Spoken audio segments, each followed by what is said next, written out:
बिस्मिल्लाहिर्रहमानिर्रहीम। अस्सलाम वालेकुम स्टूडेंट्स। आज हम स्टार्ट करने जा रहे हैं short question chapter number 2। Half हम इस वीडियो में कवर करेंगे और बाकी हाफ जो है वो हम इसके पार्ट 2 में कवर करेंगे।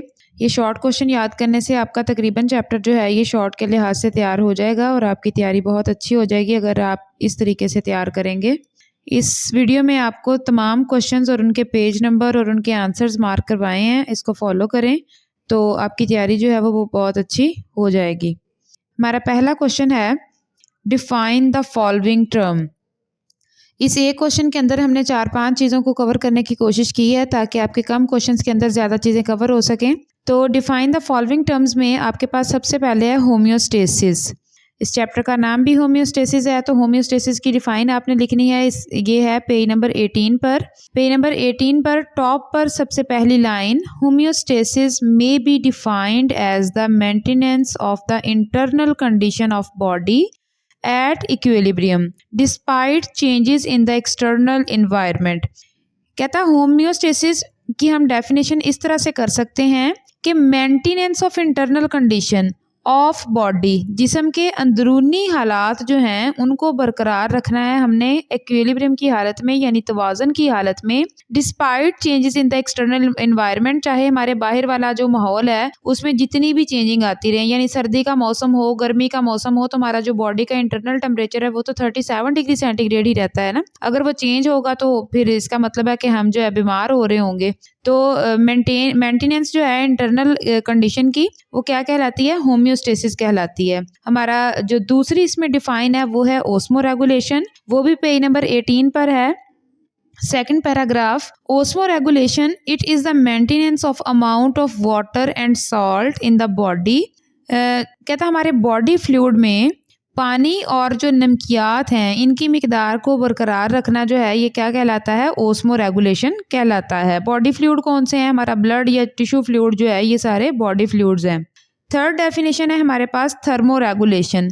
थर्म का मतलब होता है टेम्परेचर, तो रेगुलेशन यानी टेम्परेचर को रेगुलेट करना।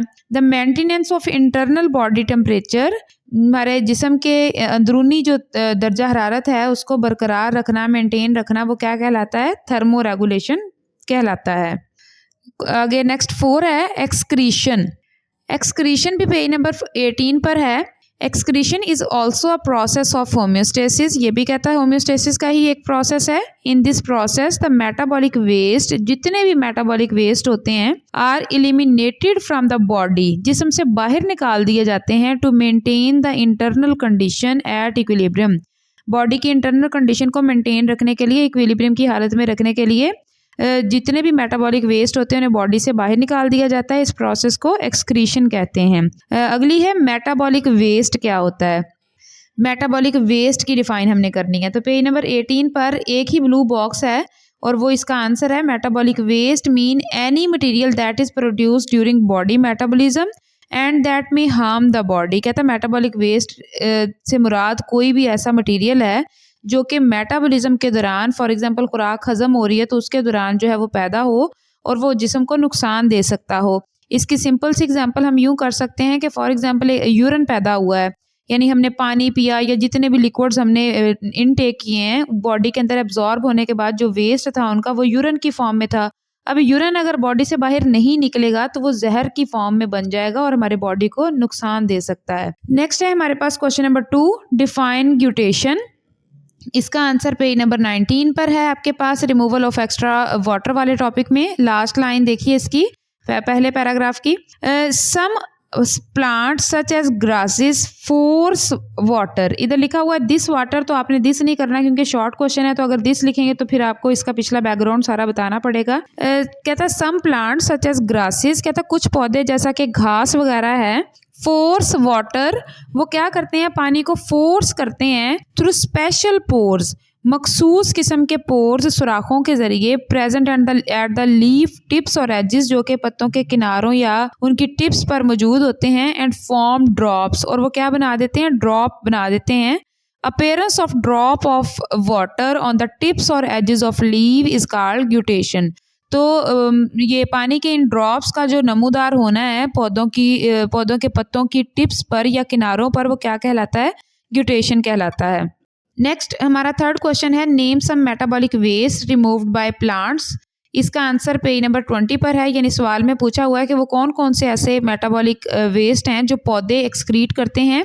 पेज नंबर 20 पर इसका आंसर है waste material that are removed by some plants are, जो वेस्ट मटेरियल है वो कौन कौन से हैं, रेजन्स जो कि कॉनिफेरस ट्रीज रिमूव करते हैं, गम्स, कीकर, लेटेक्स जो है वो रबर प्लांट इसको रिमूव करता है, और म्यूसिलेज ये कार्निवोरस प्लांट और लेडी फिंगर इसको रिमूव करते हैं।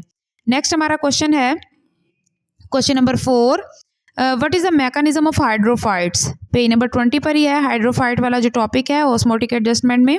हाइड्रोफाइट किस तरह से, इनका मैकेनिज्म कैसे है, यानी काम कैसे करते हैं, क्या इनका तरीकाकार है। तो हाइड्रोफाइट्स आर द प्लांट्स, ये वो पौधे हैं विच लिव कम्प्लीटली और partially submerge in fresh water, जो मुकम्मल तौर पर या जुज़वी तौर पर पानी में डूबे रहते हैं। Such plant do not face the problem of water shortage, ऐसे पौधों को पानी की कमी का सामना नहीं होता, यानी वो हर वक्त रहते ही पानी में हैं। They have develop mechanism for the removal of extra water, अब इनके पास बहुत ज़्यादा पानी होता है, इसलिए इन्होंने अपनी बॉडी को इस तरह से मोल्ड किया होता है कि इनकी बॉडी से ज़्यादा जो पानी है वो रिमूव हो सकता है। Hydrophytes have broad leaves, hydrophytes के जो पत्ते हैं वो बड़े चौड़े होते हैं, with a large number of stomata on their upper surface, जिसकी अपर सरफेस पर जो स्टोमेटा की तादाद है वो काफ़ी ज़्यादा होती है। This characteristic help them to remove extra amount of water, ये क्या है, इसकी वजह से, इस खसूसियत की वजह से ये अपने एक्स्ट्रा वाटर को रिमूव करने की एबिलिटी रखते हैं। द मोस्ट कॉमन एग्जाम्पल, इसकी एग्जाम्पल क्या है, वाटर लिली या फिर जिसे कंवल का पौधा भी कहते हैं, वो इसकी एग्जाम्पल है। नेक्स्ट हमारे पास क्वेश्चन है question number 5, what do you mean by succulent organ. Succulent organ वो ऑर्गन होते हैं वो जो चीज़ों को एब्जॉर्ब करने की सलाहियत रखते हैं। तो इसका आंसर भी पेज नंबर 20 पर है, लास्ट वाली 2-3 लाइनें हैं। सम ज़ीरोफाइट हैव स्पेशल पैरेन्काइमा सेल्स, जो ज़ीरोफाइट पौधे हैं जो खुश्की पर रहते हैं, उनके पास कुछ मखसूस किस्म के पैरेन्काइमा सेल्स होते हैं इन स्टेम्स, उनके तनों में, और रूट्स या फिर जड़ों में, in which they store large quantities of water, जिसमें वो पानी की बड़ी मिकदार को स्टोर कर सकते हैं। This make them their stems और रूट वेट एंड जूसी, जिससे उनके जो तने हैं या फिर जो जड़ें हैं वो जूसी रहती हैं। कॉल्ड सक्कुलेंट ऑर्गन, उन्हें क्या कहते हैं, फिर सक्कुलेंट ऑर्गन कहते हैं। कैक्टाई या फिर जो कैक्टस है, यानी कैक्टाई को ही सिंगुलर अगर हम देखें तो कैक्टस कहते हैं उसे, वो जो है इन पौधों की मिसाल है, क्योंकि वो खुश्की पर रहता है, तो उसके जो ऑर्गन होते हैं वो सक्कुलेंट होते हैं, जब भी पानी अवेल होता है तो वो उसको अपनी बॉडी में स्टोर कर लेता है। नेक्स्ट हमारे पास क्वेश्चन नंबर 6 है, which organ work for homeostasis in human. इंसानों में कौन कौन से ऐसे ऑर्गन हैं जो होम्योस्टेसिस करते हैं। पेज नंबर 21 पे इसका आंसर है, the following are the main organ which work for the homeostasis. सबसे पहला है लंग्स। लंग्स क्या करते हैं, remove excess carbon dioxide and keep it in balance, के लंग्स जो हैं ये एक्स्ट्रा कार्बन डाइऑक्साइड को रिमूव कर देते हैं और तवाज़न बरकरार रखते हैं। Skin perform role in the maintenance of body temperature, skin जो है ये जिस्म का दर्जा हरारत बरकरार रखने में मदद करती है और पसीने के जरिए एक्स्ट्रा वाटर और साल्ट को भी रिमूव कर देती है। फिर है जी kidney filter excess water, extra water को फिल्टर करते हैं, सॉल्ट को, यूरिया को, यूरिक एसिड वगैरह को फ्रॉम द ब्लड, खून से, एंड फॉर्म यूरिन, और क्या बना देते हैं, यूरिन बना देते हैं।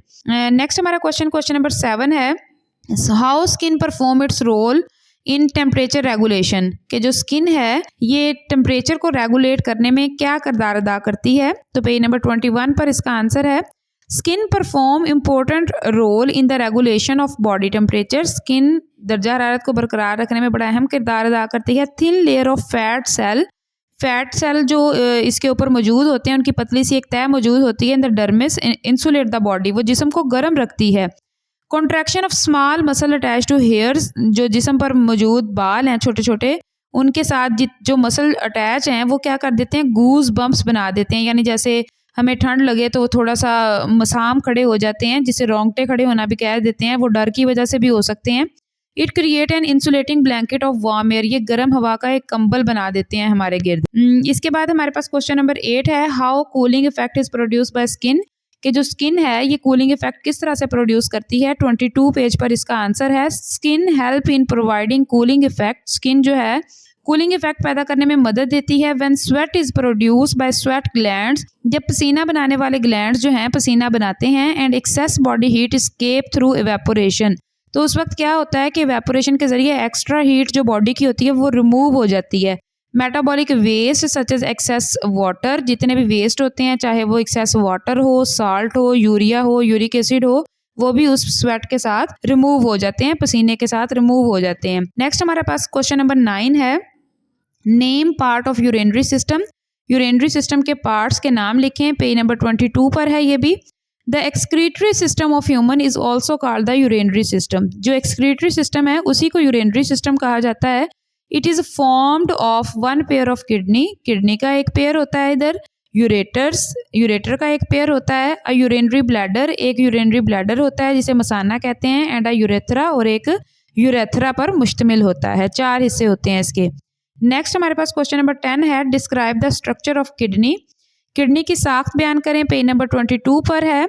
किडनी आर डार्क रेड, गहरे सुर्ख रंग के होते हैं, बीन शेप्ड ऑर्गन, लोबिये की शक्ल के होते हैं। Each kidney is 10 centimetre long, 10 centimetre लंबा होता है, 5 सेंटीमीटर ये चौड़ा होता है, एंड 4 सेंटीमीटर थिक, और 4 सेंटीमीटर मोटा होता है, एंड वेट्स अबाउट 120 ग्राम, और तकरीबन 120 ग्राम इसका वजन होता है। They are placed against the back wall of the abdominal cavity. Abdominal cavity क्या होती है? पेट का हिस्सा। Such just below the diaphragm, diaphragm से बिल्कुल नीचे मौजूद होते हैं। One on other side of vertebral column, यानी एक रीढ़ की हड्डी के दाईं तरफ होता है और एक बाईं जानब होता है। They are protected by last 2 ribs, आखिरी 2 पसलियाँ इसकी हिफाजत करती हैं। The left kidney is a little higher than the right, जो लेफ्ट वाला किडनी होता है वो थोड़ा सा ऊपर मौजूद होता है, किसके? राइट वाले के। नेक्स्ट हमारे पास क्वेश्चन नंबर 11 है, differentiate between renal medulla and renal pyramid. Page number 23 पर इसका आंसर है। Renal medulla is the inner part of kidney, ये किडनी का अंदर वाला हिस्सा है, and is pale red in colour, और थोड़ा सा जर्द से रंग का होता है। Renal medulla consist of several cone, इसके अंदर बहुत सी कोन शेप के एरियाज होते हैं जिन्हें क्या कहते हैं? रिनल पैरामिड्स कहते हैं। Renal pyramid project into a funnel shape cavity, ये फनल की शक्ल की एक कैविटी में जाके गिरते हैं, कॉल्ड रिनल पेल्विस, जिसे फिर रिनल पेल्विस कहते हैं, which is the base of ureter, जो यूरेटर की बुनियाद बनता है। ये 11 क्वेश्चन है। मैं उम्मीद करती हूँ आपको अच्छे से समझ आ गए होंगे। अगर आपको कोई भी प्रॉब्लम हो तो आप कमेंट सेक्शन में पूछ सकते हैं।